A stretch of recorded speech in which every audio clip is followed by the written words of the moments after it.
स्वागत है आप सभी का। अतीकुर रहमान साहब, बगैर वक्त जाया किए, क्योंकि ब्रेक से पहले जो बात मैंने कही थी, बहुत से ऐसे दर्शक हैं जो इस वक्त याकूब मेमन की मज़ार पर जो फूल चढ़ाए गए, जो संगमरमर से सजावट की गई, उस पर अतीकुर रहमान का रिएक्शन जानना और सुनना चाहते हैं। रूबिका जी, जिस कब्रिस्तान की बात हो रही है, मैं आपको यकीन दिला दूं कि इस कब्रिस्तान का जो ट्रस्ट है वो जामे मस्जिद हमारी जो है कमिश्नर ऑफिस के सामने, उसके ट्रस्ट के अंडर में आता है। यहाँ के लोग कभी किसी के प्रेशर में नहीं आते हैं। हमारे खुद रिश्तेदारों की कब्रें यहाँ पर हैं। हम अगर कभी उनको कोई एप्लीकेशन देते हैं कि भाई हम इस तरह से हमारी कब्रों को सजाना चाहते हैं, मार्बल लगाना चाहते हैं, या वो उस चीज़ों की परमिशन नहीं मिलती है। अलबत्ता ये जरूर है कि जो भी स्टैंडर्ड उस कब्रिस्तान के रूल्स रेगुलेशन है, उस स्टैंडर्ड रूल रेगुलेशन के अंदर सफेद पत्थरों की अगर कब्रें हैं एक, तो और कई भी हैं, कोई प्रेफरेंशियल ट्रीटमेंट किसी कब्र को नहीं दिया जाता है। कोई किसी तरह की लाइट का प्रेफरेंशियल ट्रीटमेंट नहीं होता है। जो तस्वीरें सामने आ रही है रूबिका जी, वो तस्वीरें 2-2.25 महीने के पहले की हैं। रमजान से 15 दिन पहले शब बरत का जो मौका आता है, बड़ी रात होती है, पूरे कब्रिस्तान की हर कब्र को सजाया जाता है, फूल हर कब्र के ऊपर डाले जाते हैं। हम अगर अपनी किसी रिश्तेदार की कब्र पे जाते हैं तो अपनी कब्र पे भी फूल डालते हैं और आसपास की कब्रों के ऊपर भी फूल डालते हैं। सुनिए अतीकुर रहमान साहब, मेरी बात सुनिए आप। मैं बहुत सोच समझकर ये बात कह रही हूँ और मुझे ये बात कहते हुए कोई खौफ नहीं है। मेरे लिए ये शख्स आतंकवादी है, जो मेरे देश का दुश्मन, वो मेरे लिए सबसे बड़ा शैतान। अब ये बताइए, कल को कब्रिस्तान में फिरौन की कब्र हो जाएगी तो आप शबे बारात पर उस पर फूल चढ़ा देंगे?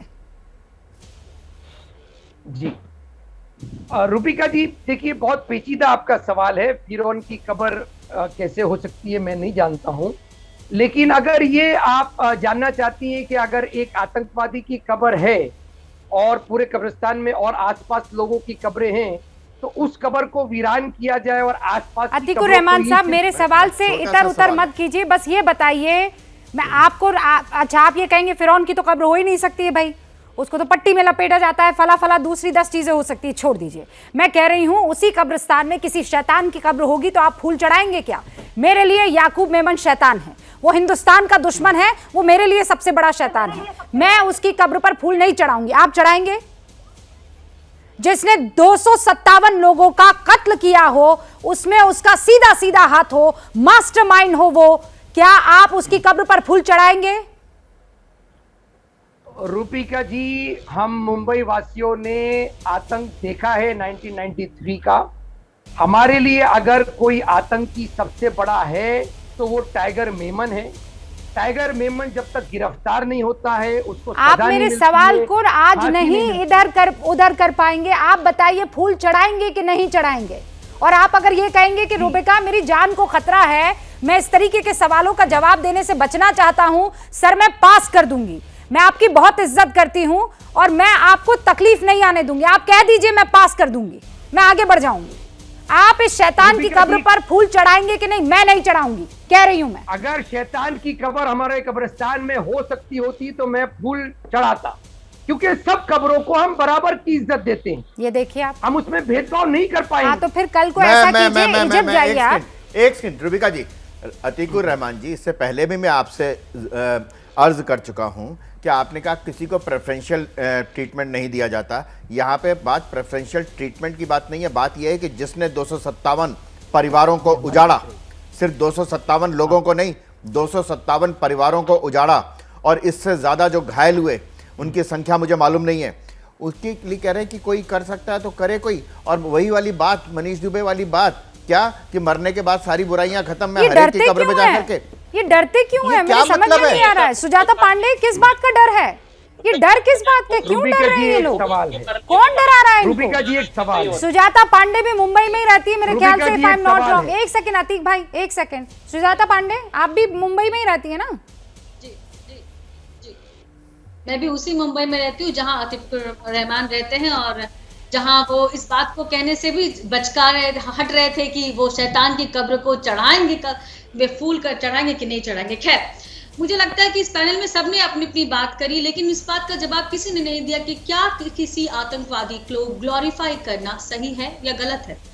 याकूब मेनन एक आतंकवादी था या नहीं था, इस बात का जवाब देना सबसे इंपॉर्टेंट बात है। और सबसे इंपॉर्टेंट, अगर वो आतंकवादी था तो उसको यहाँ दफनाने की भी जगह कैसे दी गई, और दफना दी गई तो उस कब्रिस्तान को मजार बनाने की परमिशन कैसे मिली, और मजार बना के उसको एक आतंकवादी से पीर बनाने की साजिश किसने रची, कब रची, किसके कार्यकाल में ये सब हुआ।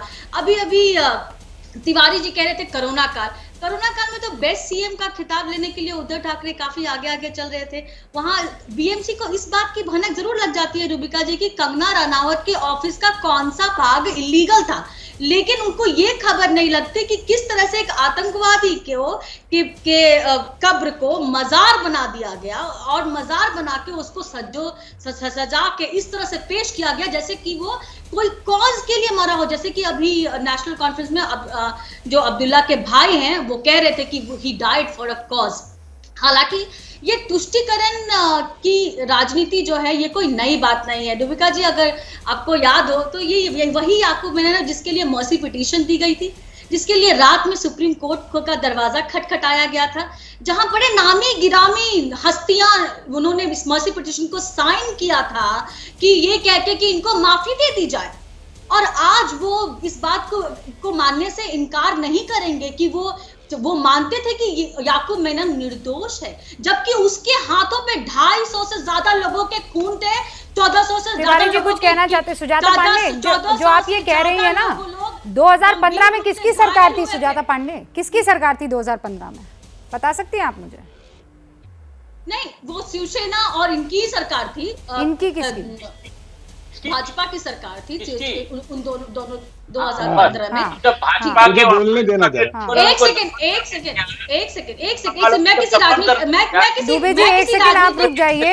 अभी तो भाजपा नाम आते कैसे, देखिए बीजेपी का इनके नाम मुंह में जुबान आ गई। बीजेपी के नाम आते ही तो आप यहाँ पर लड़ने भिड़ने को आतुर हो गए। अभी मैडम सही बात है, आप उन्होंने क्या किया पहले वो तो देखें। मैडम सही अरे है। रुकिए, ऐसे नहीं होता रूबिका जी, मैं किसी के बीच में नहीं बोली। क्या मजबूरी है मेरी बताइए, मैं अभी आपको बताती हूँ कि मैंने ओए होए होए होए नमकीन के चटकारे लेते हुए टकटकी मार के डिबेट शो को पॉज रिपीट कर के देख रहे हैं जोगिंदर जी। इनकी तरह आप भी देखें अपनी फेवरेट डिबेट्स को रिपीट कर, और डाउनलोड कीजिए एबीपी लाइव ऐप अपने स्मार्ट टीवी पर।